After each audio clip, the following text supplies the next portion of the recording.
ये खामियां सरकार की सोच पे है। आज नहीं 8 या 10 साल से जो मूलभूत संरचनाएं हैं दिल्ली की, उसको बिल्कुल इग्नोर किया गया। देखिए, शहर का प्रशासन, शहर की सुविधाएं गांव से और जगहों से बहुत अलग होती हैं। यहाँ प्रकृति पर नियंत्रण रखना, सड़कों को नियोजित तरीके से रखना, सुएज का डिस्पोजल करना, पानी चाहे बरसात में हो चाहे सूखे के समय कमी हो, उसमें हर जगह पे सरकार या जो सरकार की संस्थाएं, चाहे म्युनिसिपल कॉर्पोरेशन हो चाहे पीडब्ल्यूडी हो, उस सब का हस्तक्षेप रहता है।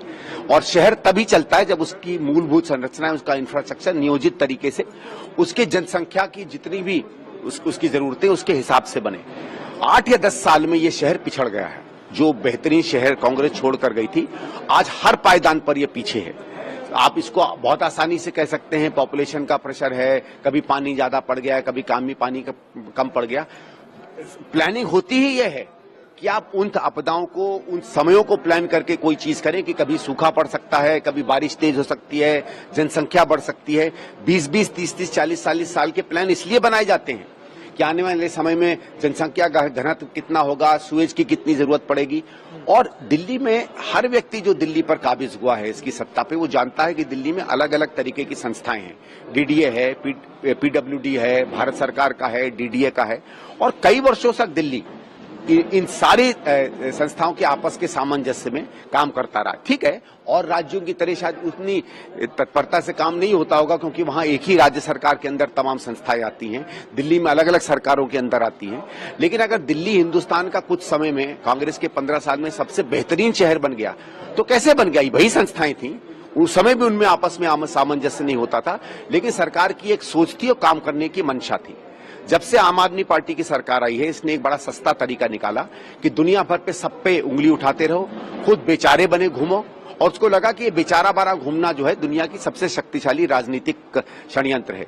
तो ये तो चुनाव जीत गए 2 बार, लेकिन दिल्ली का सत्यानाश हो गया। और जो नेस्तनाबूद होती दिल्ली है, आज अभी देखिए पिछली बरसात में 10-11 के करीब लोगों की डेथ हुई। 3 बच्चे वहां राजेंद्र नगर में मर गए, 2 यहाँ खोड़ा के पास डेथ हो गई। और वही नहीं, सामान्य बारिश होती है तो जो इमरजेंसी में नहीं जाना होता वो रुक जाता कि यार 5-5 घंटे जाम लगेंगे। इतना बुरा हाल इस दिल्ली का हो गया है। कुछ मजाक भी चलते हैं, जब आपने देखा होगा एक वीडियो आता है जिसमें केजरीवाल जी कह रहे थे मैंने कितने 2000 या 3000 या 250 के करीब झील बना दी, तो बताया जाता पूरा शहर ही झील हो गया। मुझे लगता है उन्होंने अपनी एक प्रॉमिस ज्यादा सीरियसली ले ली। उन्होंने कहा था मैं पानी फ्री कर दूंगा, तो हो सकता है इतने एफिशिएंट हैं कि इतना फ्री कर दिया कि पूरी दिल्ली पानी से भर गई। अब मजाक छोड़ के इस त्रासदी का हम और क्या करें? सर, एक आखिरी सवाल ले लेता हूँ, लेट हो रहा है।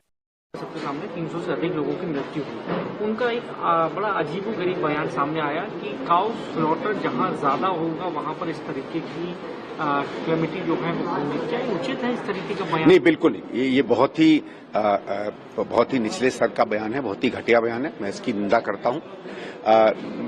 कोई भी मानवीय त्रासदी एक मानवीय त्रासदी होती है। आपको वो लोग पसंद आए, उनकी राजनीतिक या धार्मिक विशेषताएं पसंद आए या ना आए, हर व्यक्ति जो इस देश में है वो भारतीय है, और भारतीय नहीं भी है तो हमारी जिम्मेवारी है, वो इंसान है, और इस तरीके की बातों की मैं घोर निंदा करता हूं।